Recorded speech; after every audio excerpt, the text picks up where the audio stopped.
So putting a French drain in, we trenched the drains with a backhoe.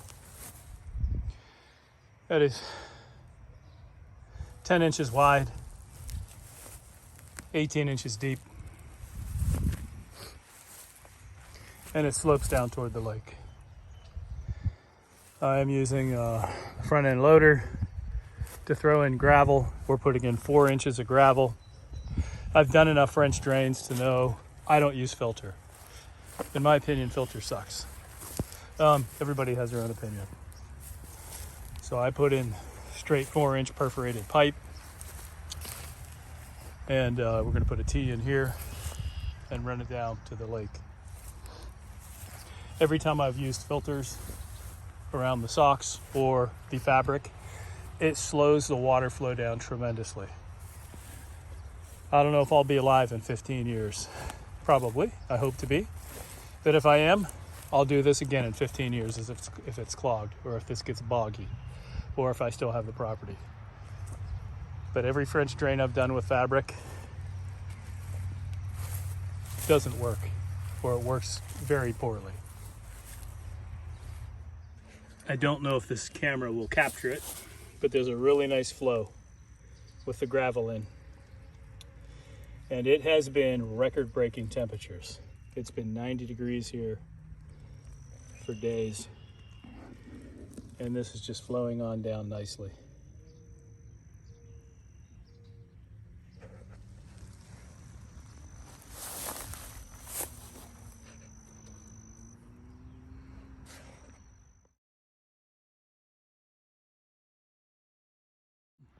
I didn't have end caps, and I didn't feel like running to the Home Depot and getting them, and I think they were out of them anyway.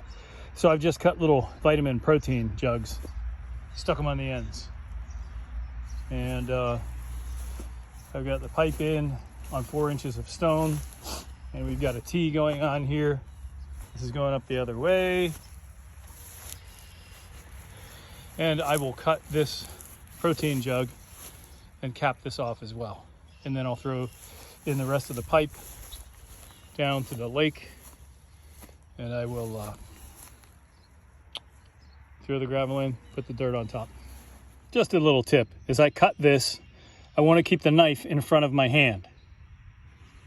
Don't put your thumb down like this when you cut something like this. As you're going through, if this knife turns, it'll slice you right open. So thumb tucked as you cut. I can't record at the same time. I'm actually going to cut on this side to give this a little more structure where that rib is. All right, it's cut off. The top is cut off, and I'm going to cap the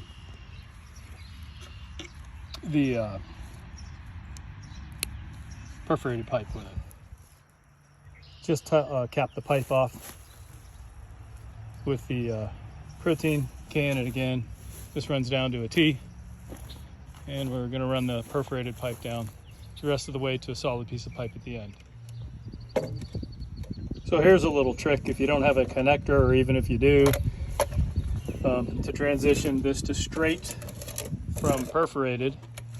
You can cut a slit right down this pipe, either perforated or non-perforated. I've got a little piece of non-perforated here. I'm going to make this diameter thinner by squishing this in on itself, and I'm going to put it inside this black pipe. Okay, got to get a little bit of your strongman on, but you squish this pipe into a smaller diameter, stick it in the solid pipe, and then we're going to stick this in the perforated pipe to finish this off. So this perforated piece of pipe here is connected by that little squished down piece of pipe here in the middle, and it's pretty deep inside of the solid piece of pipe at the end. That's not coming out of either the perforated pipe or the solid pipe, and that's what's joining them together.